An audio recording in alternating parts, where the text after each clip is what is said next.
chair at the end of the bed. Mark and I grew up together, meeting in the nursery school when we were about 2. We played with the same toys, learned the same games, read the same books, and as we started, we were both delighted to find that we were in the same classes. I didn't really notice the chair at the foot of his bed until we were 6.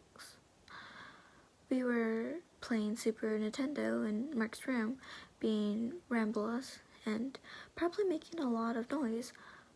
Our game of Mario Kart had turned into a bit of a horseplay, and when I bumped into the wooden chair at the end of his bed, like he had just scattered, he picked it up and dusted the seat like it might be offered as he placed it carefully back where it had been. "Sorry," I said. I didn't mean to push your chair over." "It's okay," he said. "It's just gonna sit there. It's kind of important." "Why is that?" I asked as he reached for his controller to go back to playing games as if nothing happened.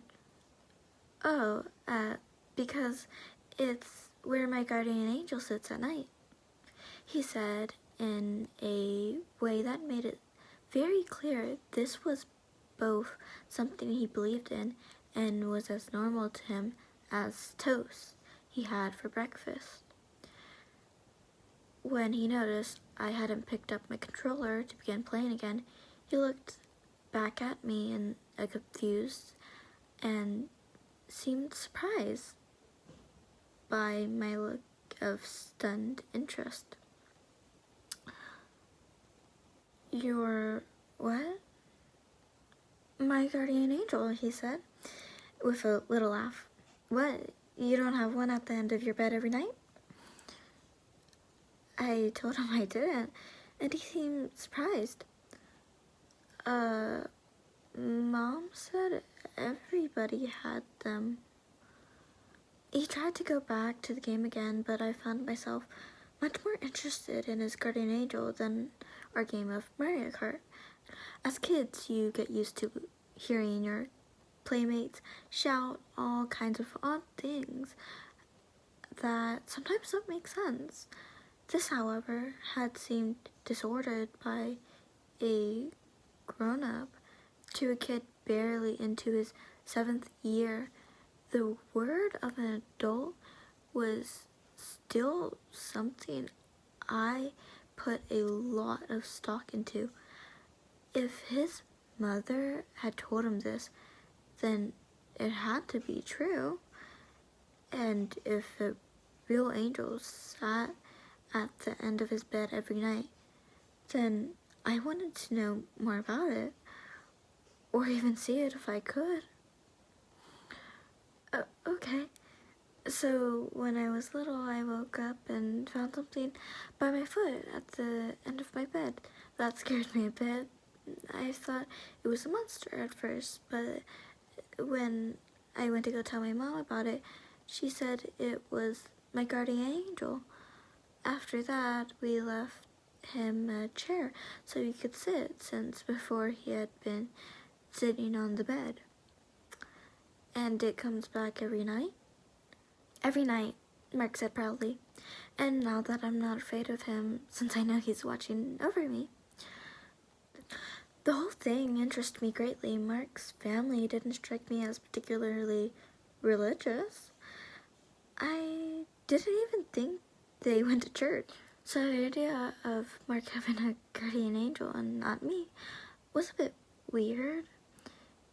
If it was a real thing, and if Mark wasn't just pulling my leg, I wanted to see it too. That's when I started bothering Mark's mother, my mother, and Mark about having me have a sleepover. We were getting to the age where sleepovers were pretty common, but it seemed like there was just never a good time to do it. They were weekend plans. My parents were religious, so we always went to church on Sundays, and I started trying for Friday night or Saturday, but there just always seemed to be something that stopped us from spending the night at his house. As if in answer, Mark came to stay at my house a couple of times. That was fun, but it ultimately wasn't what I wanted. We couldn't see Mark's guardian angel at my house after all, so I kept on trying and asking if I could stay the night, and finally we found the time that worked. We were in the second grade a whole 2 years after I started asking, when my parents suddenly needed to go out of town and didn't have a way to bring me with them. It was right around the middle of the school year, and they needed to go to a funeral that would last from Thursday till Friday night. It wasn't the sort of thing you could bring a small child to, and I suggested that maybe I could stay with Mark. My parents liked the idea. We had hosted Mark a few times so his parents could have a date night or visit relatives, and so they called to see if there was something they had to do. Mark's parents said that they would be happy to help, and I was filled with excitement as I packed my bag for a couple of days over at Mark's house. Wednesday night was a blast. Mark's dad grilled hamburgers in the backyard while we played on the slip and slide. Mark's mother had rented a game from Blockbuster that we took turns playing. We watched some TV in the living room. Mark's parents said that we could stay up a little later than usual, and when his mother said it was time for us to get ready for bed, I felt excited all over again. As I laid on my pillow that night, sleeping in the shadow underneath Mark's bed, I was filled with anticipation as I watched the chair. I had waited years to see this thing. I wasn't gonna go to sleep until I saw it. The chair just sat there, a mute hunk of wood, and as the lights went out and Mark's last minute clattered into a soft snoring, I tried my best to stay awake. I wanted to see it, but as I began to yawn more frequently, I wasn't sure I would make it. I wondered if Mark really had just been putting me on the alarm clock on his light stand, when from 10:30 to 11, it would be some real joke if there never was an angel and he had just been having a laugh at me these years. As my eyes grew heavy, I tried to keep myself awake until it got here. Inevitably, though, I lost the battle and fell asleep. I came awake suddenly in an unfamiliar darkness of Mark's bedroom. It was very early and I sat up with the start. I remember feeling the momentarily sense of confusion. Where was I? What is going on? That was when I remembered that I was having a sleepover at Mark's. And why was I at the sleepover at Mark's? I glanced up at the chair expecting to see something in white robes with wings and a halo, but I was disappointed in that respect. Disappointed, but utterly terrified.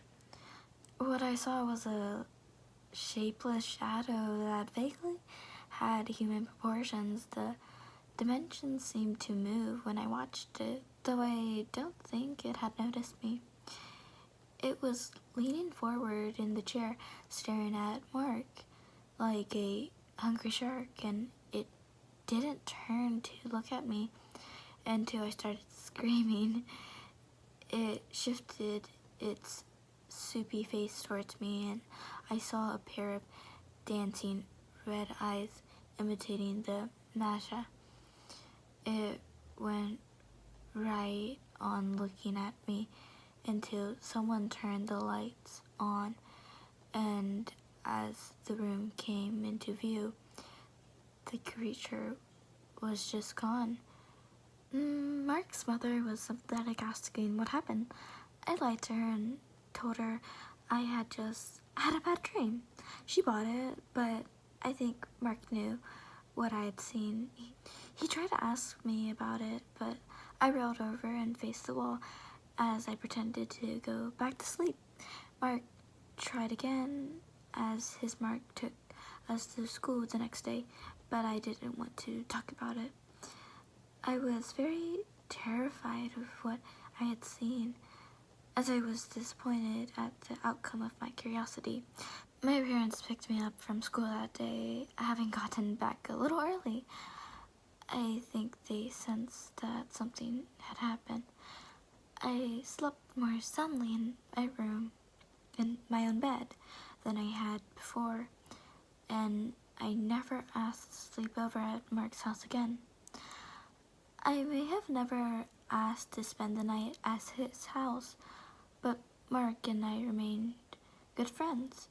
I still went over to his house. I still hung out in his bedroom, but I never stayed after dark again.